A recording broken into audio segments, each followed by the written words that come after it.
Os portugueses chegaram primeiro, mas as riquezas da terra recém-descoberta atraíram as atenções de outros povos. Navegadores franceses chegaram a estabelecer um comércio regular com os índios tamoios. Os lucros das viagens desses corsários incentivaram a ideia da posse permanente da terra. Em 1555, desembarcou na Baía da Guanabara o vice-almirante Villegagnon.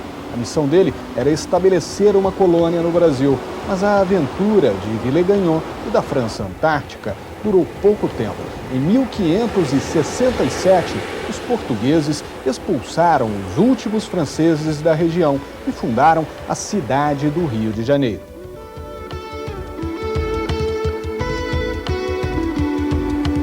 Fortalecer as defesas da cidade recém-criada era uma necessidade. O Rio de Janeiro era uma das portas de entrada da cobiçada terra brasileira.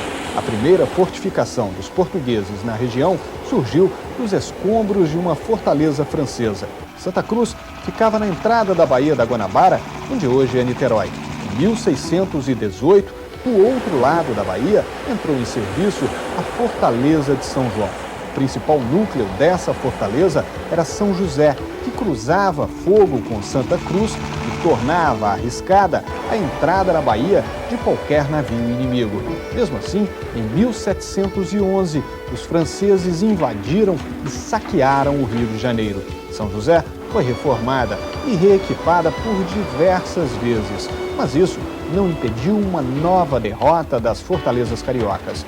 Durante o Império, navios ingleses aprisionaram embarcações brasileiras diante das fortalezas de São José e Santa Cruz.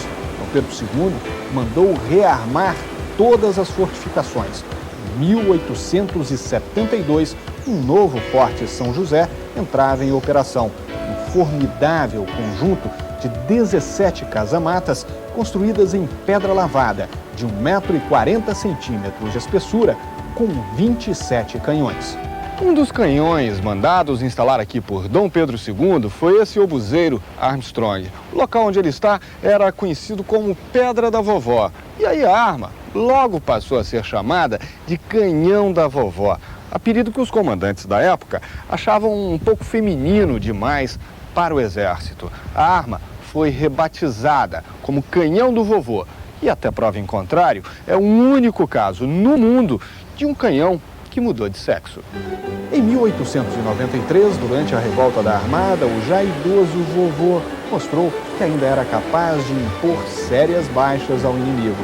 Foi com esse canhão que alunos da escola militar destruíram uma bateria rebelde na Ilha das Cobras e acertaram um tiro no camarote do comandante do encouraçado Aquidauã.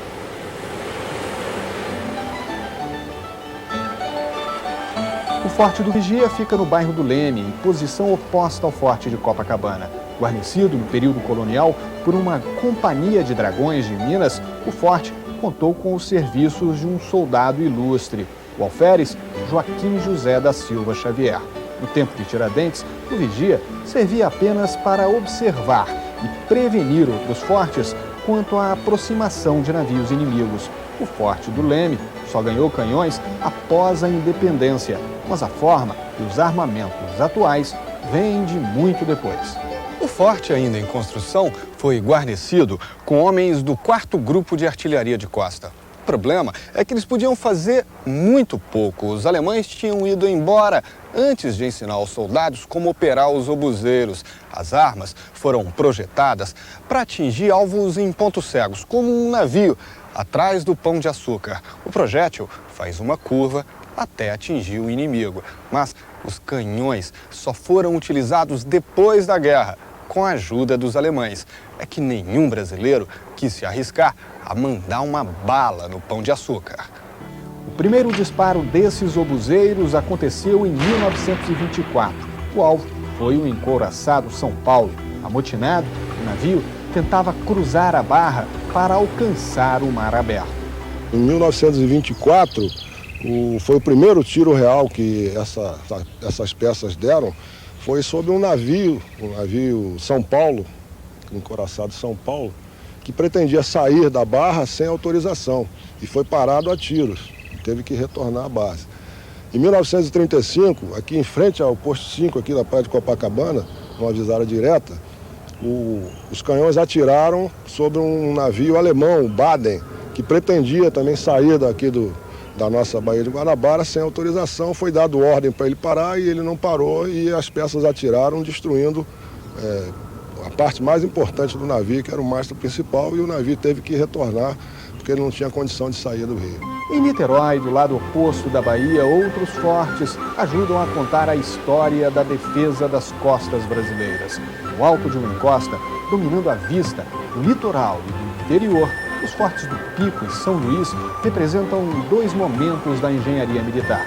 Mas o objetivo era o mesmo: impedir que a fortaleza de Santa Cruz pudesse ser dominada por terra. Do São Luís pouco restou. A fachada imponente, as construções em ruínas, o ar de mistério que envolve o local quando o sol vai embora e a escuridão da noite toma conta de tudo.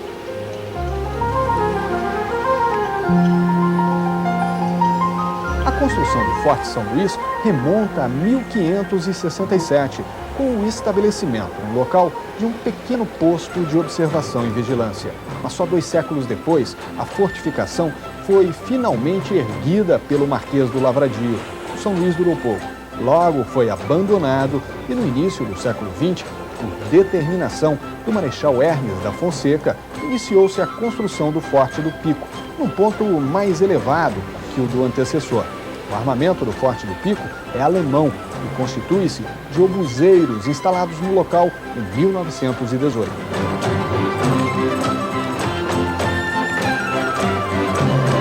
Em 1901, o Forte do Imbuí, em Niterói, possuía os maiores canhões de cúpula do mundo. A construção dessa fortaleza começou em 1863, mas as verbas foram desviadas para outras obras. O projeto foi paralisado. Só mais de 30 anos depois, a construção foi retomada. Imbuí ganhou uma cúpula encouraçada, armada com canhões alemães de 280 e de 75 milímetros. Um navio que tentasse entrar sem autorização na Baía da Guanabara receberia o primeiro combate do Forte de Copacabana e do Forte Imbuí. Os canhões do Imbuí têm um calibre de 280 milímetros e um alcance de mais ou menos 12 quilômetros, o que permite atingir um alvo próximo às Ilhas Cagarras, aquelas lá no horizonte. Os turistas que visitam o forte percorrem todas as instalações do Imbuí. Das celas, onde ficavam presos os soldados, à cúpula interna do canhão. A técnica de construção impressiona. A cúpula de aço veio numerada da Alemanha para ser remontada no Brasil. Para a maioria dos visitantes, conhecer uma fortaleza por dentro é uma experiência única. Achei uma obra de arte, é muito bonito, e aqui também está representado um pouco da nossa história, da história da defesa do nosso país. Eu acho muito importante que a gente conheça e ver na nossa história, né, como é que tem sido, o nosso país tem sido defendido, e é um lado da história que eu não conhecia.